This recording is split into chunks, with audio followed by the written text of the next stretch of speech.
So the Chicago Bears just taught a big lesson to the entire league, the entire NFL. And I'm not saying this to be provocative here. It's not only a lesson that's currently being taught, but GM Ryan Poles, he's been at this for a few years. And this Kyler Gordon contract, I talked about it yesterday. Go check it out. It provoked this video because the structure felt really familiar to me. And you see, his contract wasn't over yet. His new deal, it kicks in after this upcoming 2025 season. So it kicks in for 3 years starting in 2026. The cap is continuing to rise. This is going to be such a team-friendly deal. Although it's presently market setting for a slot corner, already it is 21st overall in NFL cornerback contracts. Even next year, once again, is going to already be a bargain. Not unique in the league, right? Structuring a contract this way. It's not something new. But what is unique, and this is what I'm going to talk about in this video, is the consistency of GM Ryan Poles, constantly making sure to jump ahead of the market and making sure salary cap L. Well, it just never happens. I mean, take, for example, Saints GM Mickey Loomis. The Saints are always in salary cap trouble. They're always trying to get under the cap, excuse me. For example, Mickey Loomis, he should be studying what Ryan Poles is doing. He's putting on a clinic. Should totally change the way that he's doing business, because even one bad contract can absolutely ruin your team's cap for years if it's structured incorrectly. And it doesn't mean bringing in inferior players. It actually doesn't look like your team's cheap either. Quite the opposite. I'm going to illustrate this with some other contracts and kind of get an idea of what Ryan Poles is actually doing. But before I get into this, question for the comments. What is your favorite Bears team that actually missed the playoffs? Sometimes it just hits right with personalities. Fun to watch. A nasty streak. Let's cut it up in the comments. This is a new tradition I'm trying to do with every video. This is just so much fun in the comments. And as Bears fans, we haven't been in the playoffs for a while, so there should be lots to choose from. So let's get back to the actual video topic. Let's flesh this out. Let's actually look back on one particular contract as an example. Let's chop up the DJ Moore contract from last year. So when he signed it last year, he had 2 more years on his contract. And Poles last year, once again, he jumped ahead of the market and also made a star receiver really happy. It's just such a win-win. And also, this deal does not even kick in until the 2 remaining years are over. DJ Moore has 1 more year on his previous contract before this new 4 years kicks in. So let's look at the specifics on this contract. Windy City Gridiron, they did such a good job breaking this down, so I'm gonna refer to them here. So when he signed it, his total new contract, 6 years, $142.1 million, $82.6 million in total guarantees. Huge money. But let's look a little closer, because the extension terms, 4 years, $110 million, $66 million in new guarantees, $43 million guaranteed at signing, and that included a $20 million signing bonus. So this is a $27 million per year average. This number is so team-friendly already, because look at where the market is already at 1 year later. Jamar Chase, granted, a way better player, but he just signed at $40 million average per year. Justin Jefferson, $35 per. Lamb, $34. Metcalf, $33. A.J. Brown, $32. DJ Moore is locked in at $27 million a year, and it doesn't even kick in until after this year, this new extension for more money. And the gap's only going to increase as the years pass. DJ is locked in for 5 more years at $27 per at 27 years old. It's just brilliant. Now, look at the cap hits, and this is the important part. I'm going to refer to this over here on the side. Let's kind of look at these cap hits. Year 1 was only a $7.2 million cap hit. Beautiful. Year 2, that's this upcoming year, a 24.9 million cap hit, and the details of that are on the screen.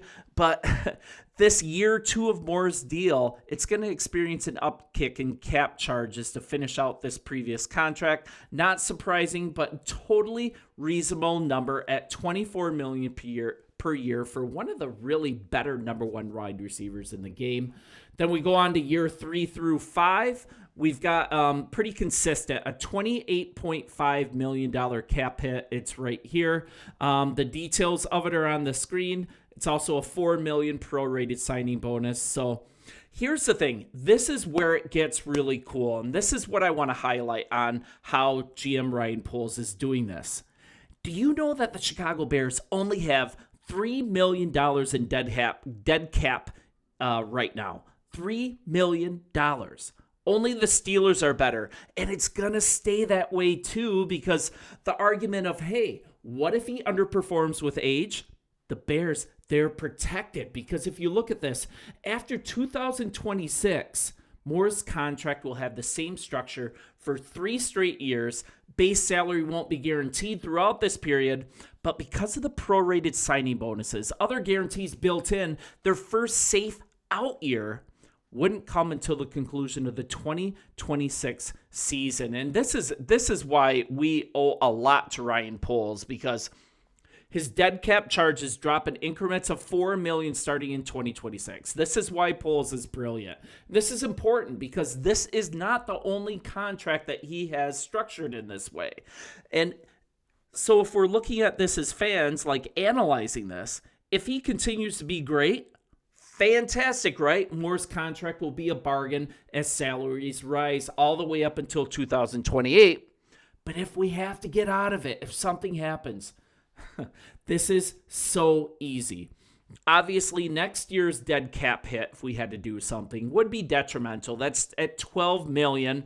But after that, 2027, $8 million. That's not much. A $20 million savings on the cap. And then in 2028, when he's going to be considerably older, it's a $4 million cap hit. That's it. In this early signing, it also gave the Bears a different ability that was kind of unexpected on my part. This is a little unique. This early signing of Moore 2 years before his contract is over, it also gave the Bears the ability to roll over an extra $13 million into the 2025 budget that we're going through right now. And that was used to great effect. It's moves like that, rolling over this extra $13 million by structuring this contract really, really well. That gave us the ability, moves like this gave us the ability to allow the Bears to pounce on a player like Grady Jarrett. Unexpectedly became available, but to also structure his contract on a team-friendly manner as well. The Dio signing as well. And all these contracts are hitting that 3-year length. That's the standard. And also it gives the Bears the ability to get out of these contracts if needed with just almost no dead money if you look at the perspective of what other teams are experiencing with contracts that don't work out that well. So what I'm saying, friends, there's very few teams that are even coming close to doing the payroll this effectively and with this much flexibility. Everything, too, is synced up with having to pay Caleb Williams, not losing flexibility with the roster. So I'm going to illustrate this just a little more. So at the time of the DJ Moore signing, that's last year, this is the landscape.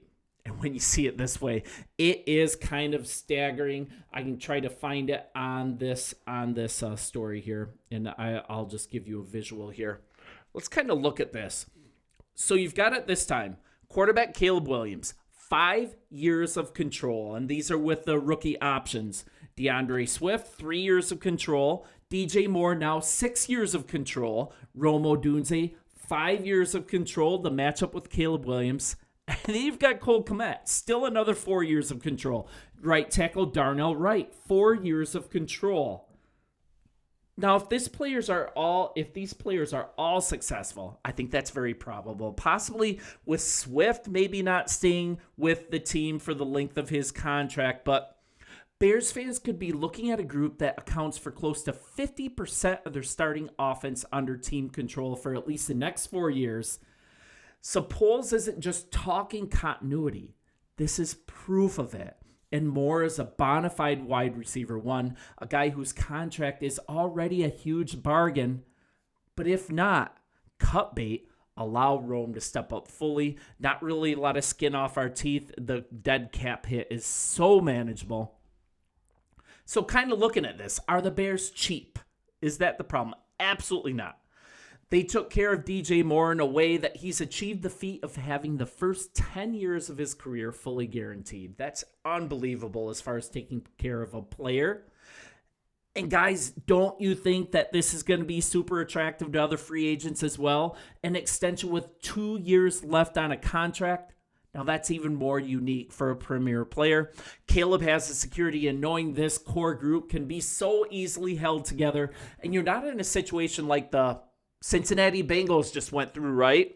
Waited until the last minute to sign Chase, paid through the nose, made him the number one paid player in the NFL at wide receiver. And then they kicked it down the road with T. Higgins. They had to actually give him the franchise tag for 2 years, finally signed him to amazingly huge money, kind of hamstrung their budget. And this is all while they're paying Joe Burrow a huge contract. The Bears see those things. This will never happen to the Bears because we structure these contracts so well. Caleb has this security, and then you follow this, all these players being stitched up. You follow it the following year, added an elite center in Drew Dalman for 3 years. Once again, some team-friendly structure. If it doesn't work, that's baked into his contract as well. Jonah Jackson fits in perfectly with Ben Johnson's scheme, a proven asset in this way. The same 3-year structure with protections towards the end so we can cut bait if we need to without a bunch of dead cap money. Tooney's the only outlier on this. The guy's 32 years old, I believe. You can check me on that. He's only signed for 1 year presently, so that's the only outlier. But if all goes well, Chicago, they could be looking at an offense plays at a high level for the foreseeable future. But what's unique, once again, it can be held together long term with never being in salary cap hell. Now you factor in the same thing starting to be done on the defense as well. We've got the Jalen Johnson contract. That already looks like a bargain. He's stitched up. It was team friendly the day that he signed it because it was a couple million below resetting the market as well. And then the continuation of contract philosophy, the newly signed Kyler Gordon deal flexing out a year until the current rookie contract is finished out. Long-term control once again at a future bargain rate. A permanently healthy cap and outs across the board without the albatross of dead cap money. It's just brilliant. It's something new. It's just so disciplined by GM Ryan Poles. And you can talk about things that he's done wrong. I mean, you can talk about some players that haven't worked out. But man, I don't think there's anybody better in the league as far as structuring the salary cap and signing players at the perfect time and also protecting the cap future. So every single year when we're in the offseason, it's like, did you just sign a bunch of players last year? How can you make all these moves now? Like St. Brown said from the Lions, man, the Bears seem to have unlimited money. It's because they're so smart the way that they do things. So I'm really excited. I'm waiting for not winning off seasons anymore. I'm waiting for wins on the field. I believe that that's going to happen this year. I think we finally have it done. But like the rest of you, I am cautiously optimistic. Bear down, you guys. This has been fun to walk through. Really encouraging. Let me know in the comments. Answer our daily question in the comments. Looking forward to chopping that up, and we'll talk soon. See ya.